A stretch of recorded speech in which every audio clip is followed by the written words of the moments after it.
Bienvenidas y bienvenidos a Media 20.1. Ante la llamada polarización política, que es la disputa finalmente de dos proyectos de país, ¿cuál ha sido el papel de los medios de comunicación? Hoy la entrevista es con el exdiputado, exsenador, exgobernador de Chihuahua, expresidente de la Asociación Mexicana de Derecho a la Información y un incansable luchador por la democratización de los medios de comunicación, Javier Corral. Antes de la entrevista, algunos de los hechos destacados de la agenda de medios y telecomunicaciones con la periodista Paulina Gómez.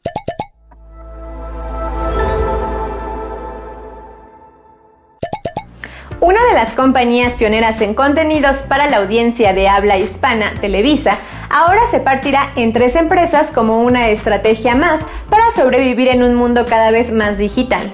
La primera es Grupo Televisa, que seguirá siendo una empresa pública que cotiza en la bolsa. La segunda es Tritón, dedicada a la producción de servicios informativos, y la tercera es Televisa Univisión, que fusionará los trabajos de ambas compañías. La apuesta es llegar a más de 600 millones de hispanohablantes a través de una plataforma regional.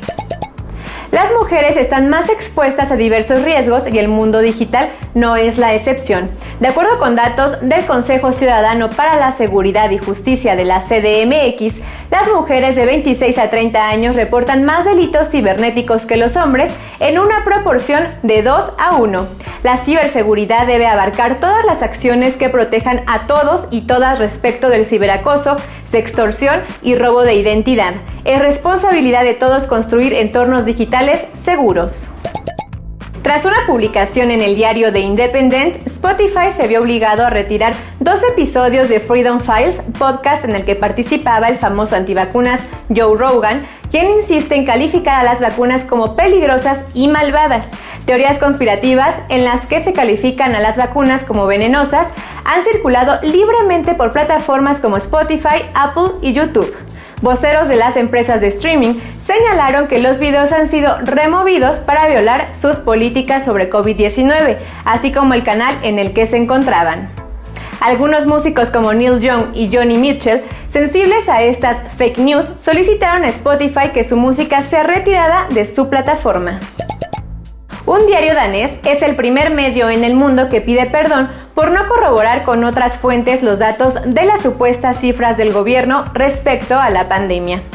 En un editorial, el periódico Extrablade se queja de haber recibido de las fuentes gubernamentales demasiados errores, demasiados datos falsos, demasiada ignorancia sobre el desarrollo de la pandemia, pero a la vez dice hubo una incapacidad de los medios de comunicación para comprobar por su cuenta determinados datos administrativos y científicos. Extrablade nos da una lección de autocrítica y ética en el periodismo.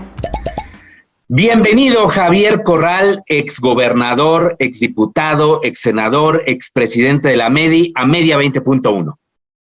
Gabriel, me da muchísimo gusto estar aquí en este programa que se ocupa y se preocupa de los grandes temas del derecho a la información, de la relación medios y audiencias, el desarrollo de las telecomunicaciones, el mundo de Gabriel Sosa Plata. Pues muchas gracias también por esa presentación, Javier. Estuviste recientemente en un foro al que convocó la AMEDI, la Asociación Mexicana de Derecho a la Información, a propósito de los 20 años de la fundación de esta importante organización que estudia, como bien dices, los fenómenos de la comunicación y del derecho a la información. Y hablaste sobre temas muy puntuales, muy interesantes, que desde tu experiencia como legislador, como gobernador, como alguien que ha estado muy cerca del poder, pues nos da luz, nos arroja mucha luz sobre la relación que actualmente tenemos de los medios de comunicación con el gobierno actual y en general con el poder político y el poder económico. Tú hablaste de que tenemos, y retomo tal cual, un ambiente de una amplia polarización política. ¿Por qué debemos preocuparnos de ello? Bueno, yo sí creo que México atraviesa por una etapa de profunda polarización, división política que ha confrontado y dividido a amplios sectores de la población en nuestro país y ha creado un ambiente de mucha confusión, de irritación en ciertos grupos sociales, en el que cada día y en mayor proporción se atizan descalificaciones, insultos, han surgido odios. Esta polarización incluso ha sacado a relucir el elitismo en ciertos sectores de la población mexicana, y por supuesto que nos tenemos que preocupar porque en esta época de tanta polarización, lo que resulta peor es que se están propalando mentiras, se están reproduciendo en muchas ocasiones con gran naturalidad magnificaciones, distorsiones informativas, y eso nos hace pues estar mucho más alertas y más cuidadosos de la relación medios y poder, pero también de los intereses que acompañan a los medios, alineados también en los dos grandes bandos de la polarización, y siendo no solo reflejos, sino reproductores o magnificadores de las posiciones, lamentablemente, de esta etapa de confrontación, Gabriel. Ahora, tú hablabas incluso de que nunca te había tocado ver una militancia, y retomo tal cual, de medios, sobre todo de los medios tradicionales. ¿Qué ocurrió? ¿Por qué llegamos a esa militancia? ¿Por qué de repente los medios de comunicación tan funcionales al gobierno en turno, ahora sí como que llevan a cabo una tarea de mayor profesionalismo, ¿no? Y de mayor distanciamiento de este poder? Bueno, en la mesa panel que convocó la AMEDI, yo comentaba que la polarización ha conseguido que, por ejemplo, en lo local, se dejen de ver profundos retrocesos en la relación entre el poder y los medios de comunicación, en donde, como nunca antes, se ha reproducido el mercantilismo informativo, esto es, el manejo mediático que coloca la información como una mercancía y no como un bien o un servicio público que brindan los medios de comunicación. Y vemos en lo local cómo los medios se colocan al servicio de las posturas encontradas. Y los que a nivel federal son muy críticos de la 4T o del gobierno del presidente López Obrador, en lo local se generan alianzas muy claras, muy visibles, de mucha complicidad, de mucho ocultamiento, y en donde la crítica que se realiza a nivel federal no aparece en los estados. Por eso dije o sostengo que la principal víctima de esta polarización es el derecho a la información de los mexicanos. He señalado que en el conjunto de los medios de comunicación tradicionales, obviamente por el encono y la descalificación también con la que se les ha tratado por parte del presidente de la República en las mañaneras, pues los ha llevado a una abierta militancia antigubernamental, pero en el ámbito federal, porque en los estados o en lo local, la militancia es a favor de lo que está en contra del proyecto de López Obrador a nivel federal. Y a mí me parece que esa es una de las grandes pérdidas de este fenómeno de polarización y de confrontación, porque se ha dejado el papel de intermediación al que está llamado los medios de comunicación. Esto es, sí un papel crítico, sí un papel de contrapoder, de escrutinio, pero no un papel de poder mismo, que es el que ahora estamos viendo en el conjunto de los medios. Y medios que antes eran dóciles al poder en turno, absolutamente acomodados al presidente en turno, hoy los vemos en una militancia no solamente editorial, sino informativa, incluso en varias ocasiones pues con francas mentiras y magnificaciones. Me parece que eso es lo que lo que está sucediendo en una gran parte del sistema de medios tradicionales de comunicación, Gabriel. ¿Y esto crees que se pueda corregir, Javier? ¿Qué tendríamos que hacer la ciudadanía? ¿Qué tendríamos que hacer las audiencias para revertir esta tendencia que pues se suma a esta coyuntura que hemos visto también a nivel internacional de estas campañas de desinformación, de las llamadas fake news? Bueno, va a ser muy complicado y creo que cada vez más corregir esta dinámica o esta tendencia de los medios a generarse en militantes antigubernamentales a nivel federal, porque tampoco desde el poder hay la idea de rectificar este método de estar confrontando diariamente, incluso descalificando o señalando a los medios, incluso a los periodistas, y sometiéndolos pues a lo que se les somete, a linchamientos públicos, mediáticos y en redes sociales a través de los aparatos que ambos bandos han construido, porque no solamente la 4T tiene una maquinaria de bots en las redes sociales, lo vemos en el conjunto de la oposición también actuando de la misma manera, porque lo más grotesco es que a la dinámica de polarización que ha generado particularmente el presidente y que la tiene con una claridad extraordinaria porque la ha concebido como un instrumento y un medio para la definición política, porque él hace de la polarización un medio para saber quién está y quién no está. No cree, dicen los tibios, ¿no? O los que están en medio. Entonces, la oposición responde de igual o peor manera en ocasiones, y eso convierte a esta realidad, además de dramática, en grotesca. Va a ser muy difícil que esta dinámica se corrija y que incluso espacios que podrían aparecer como espacios normales o naturales en un régimen democrático, me refiero, por ejemplo, a la sección donde se exhiben las magnificaciones, los yerros o la mala fe de los medios de comunicación. Una sección como esta creo que hace más ruido, por ejemplo, por el nombre que por el objetivo.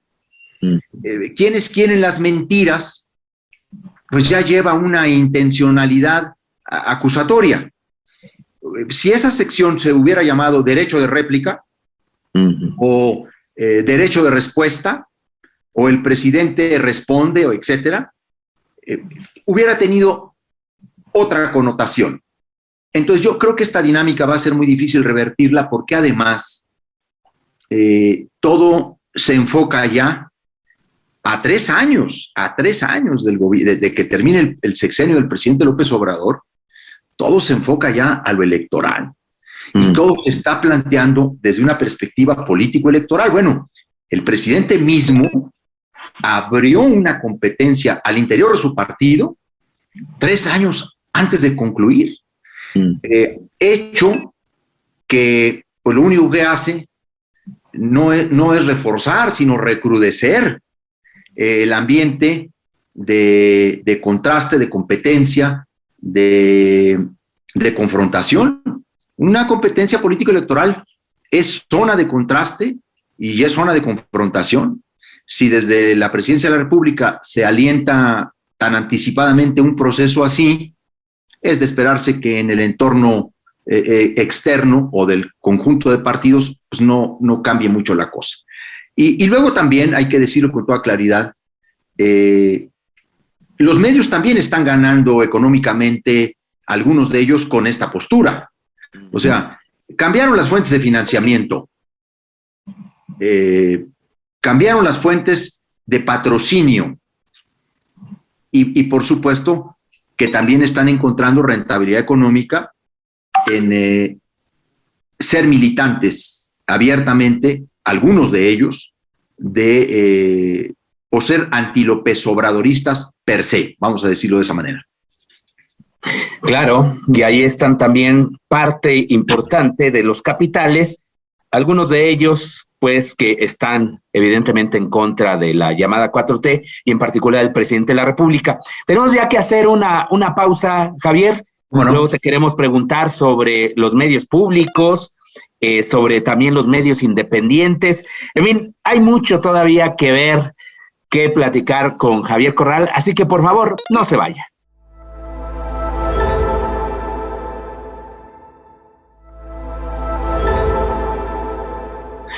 Muchas gracias por continuar en Media 20.1. Estamos platicando con Javier Corral, uno de los políticos más reconocidos en el país, exgobernador, exdiputado, exsenador. En fin, ya le preguntaremos al final qué va a hacer ahora después de que dejó el gobierno del estado de Chihuahua. Es importante porque también, hay que decirlo, ha sido un defensor de la competencia en los medios de comunicación, de la pluralidad en los medios. En fin, le debemos muchas de las iniciativas que tenían este sentido democrático, de democratización de los medios de comunicación. Javier Corral, nos comentabas antes del corte que ha habido algunos medios que han resultado beneficiados con una inversión, unos padrinazgos, sobre todo de algunos empresarios que están en contra del actual gobierno y obviamente de la 4T. Lo cual, pues, de alguna manera también distorsiona los derechos fundamentales, sobre todo el de información, porque hay esta militancia, como también bien lo explicabas al principio. Pero, a ver, entonces, ¿dónde está la esperanza, pues, para estos equilibrios informativos? Estaría también, ahorita hablamos de los medios públicos, pero estarían también en estos llamados medios independientes. ¿Tú cómo has visto estos nuevos medios, sobre todo estos nuevos medios digitales?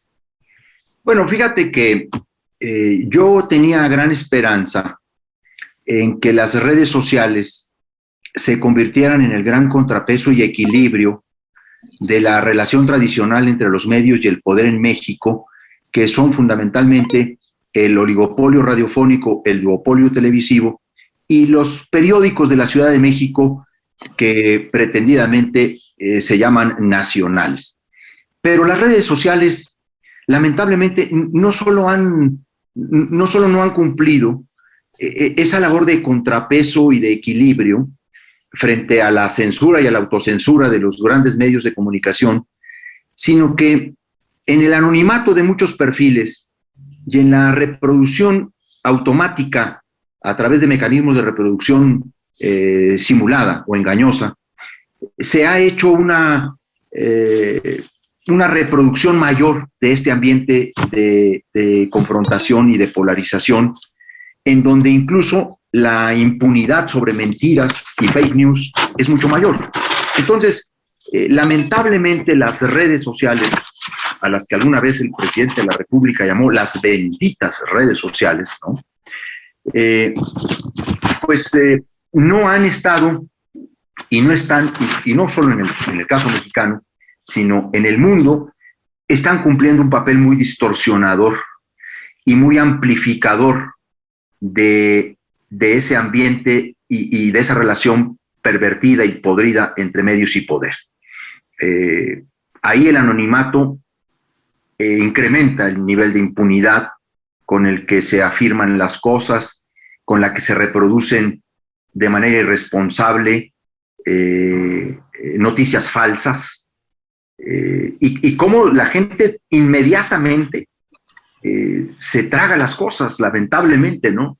Hace unos días, en un grupo de amigos que tomamos café en las mañanas, después de hacer ejercicio, etcétera, alguien comentaba, profundamente consternado y ya casi a punto de fusilar a López Obrador, que era absolutamente inconcebible el atentado que se había cometido al padre de Carlos Loret de Mola, a Rafael Loret de Mola. Me lo comentaron a mí, sabiendo además de la relación, el respeto y el enorme cariño que yo tengo por Carlos Loret de Mola, en una relación de mucho tiempo, pero particularmente de los últimos años, que incluso en alguna ocasión se la hice patente al propio presidente de la República cuando abordamos muy rápidamente el tema de Loret. Bueno, cuando yo recibo ese comentario, les dije, pero ¿a qué horas fue esto? No, pues fue casi en la madrugada, están llenas las redes sociales. No, pues era una fake news. aumentada de manera irresponsable por Facebook y luego por Twitter, en fin. Entonces, yo tengo una gran decepción de este papel de redes sociales que todos lo están magnificando. Y luego, los medios independientes, me gusta mucho la reafirmación del periodismo que está haciendo proceso. Creo sinceramente que es encomiable, sobre todo conociendo la relación de la revista con el exconsejero jurídico del presidente de la República, entonces todos lo sabemos, que Proceso siga cumpliendo su papel de periodismo de investigación, que Carmen Aristegui siga siendo una voz crítica en el conjunto de los medios de comunicación, que Reforma, atendiendo también a ciertos intereses, porque todos los periódicos tienen sus intereses. Esto tenemos que ser muy claro en ellos, pero hay quienes los transparentan, y ese es un respeto por las audiencias. Uno de los periódicos que transparenta sus intereses en términos del periodismo que ejerce y en lo que cree es Reforma. Uh-huh. Y Reforma genera equilibrios muy importantes. Ahí sí, no solo en lo federal, sino también en lo local. Entonces, el conjunto de los medios que hemos conocido como independientes, pues se sigue viendo de alguna manera en esta etapa, pero son muy pocos, siguen siendo muy pocos. Y los portales digitales que han venido a irrumpir en términos de la tradicional relación del poder y los medios de comunicación en el país, pues con mucha claridad también ya en uno o en otro bando. Creo sinceramente que estamos viviendo, espero no verme muy dramático, pero una auténtica tragedia informativa. Este momento está arrastrando muchas cosas, está teniendo muchas consecuencias, pero particularmente ha arrastrado el derecho a la información, el derecho a saber y a conocer en términos más objetivos posibles la realidad que enfrentamos. Y digo que es una tragedia porque la democracia, para hacerlo de manera efectiva, no solo requiere de ciudadanos que vayan a votar en las elecciones, requiere fundamentalmente de ciudadanos informados, que cuenten con herramientas para una decisión no solo libre, sino basada en información objetiva, en análisis políticos, por supuesto, y también en opiniones. Uh-huh. Pero en ese orden, primero los hechos, luego el análisis de los hechos y luego la opinión sobre los hechos. Pero lamentablemente, hoy estamos más en la etapa de puro análisis y opinión, y el periodismo cada vez recoge menos hechos y solo se dedica a recoger dichos. Y ese es el peor periodismo que podamos estar reproduciendo, el toma y daca entre unos y otros. En fin. Pues interesante. Esa opinión. Muy interesante, pues bueno, pues justo para esto sirven estos programas, para que las audiencias pues tengan esta visión sobre lo que está ocurriendo con los medios, y de ahí de la necesidad de empoderar a las audiencias, conociendo, ejerciendo sus derechos. Javier, ¿a qué te vas a dedicar los próximos meses, semanas, pues, si lo vemos más corto, ya para cerrar el programa? Bueno, como tú sabes, el septiembre pasado terminé un periodo de 5 años de gobierno al frente del gobierno del estado de Chihuahua. Terminado mi periodo, voy a retomar mis actividades de carácter editorial, académicas, una actividad intelectual, no solo en términos de docencia a la que quiero volver, sino también de retroalimentación propia. Y por supuesto que voy a desarrollar mi profesión. Yo soy licenciado en Derecho y tengo el objetivo de reactivarme en el litigio, particularmente en lo que es el litigio constitucional. Javier Corral, muchísimas gracias por acompañarnos en Media 20.1. Ha sido un honor tenerte. Para mí es el honor, Gabriel. Tú sabes del gran respeto, la admiración que siempre te he tenido. Te he visto en muchos frentes, en muchas trincheras, en muchas batallas. Y sé que también ahora estás dando otra, y es muy importante porque los medios públicos están llamados también a hacer ese gran contrapeso, equilibrio, y hacer esa expresión de pluralidad, de democracia, de inclusión, que no cualquier medio de comunicación tiene por los intereses que representa. Así que te felicito y te deseo mucho éxito. Muchas gracias, Javier. Y pues bueno, nos quedamos con eso, con los retos. Muchísimas gracias nuevamente y muchísimas gracias a usted. Hasta la próxima semana.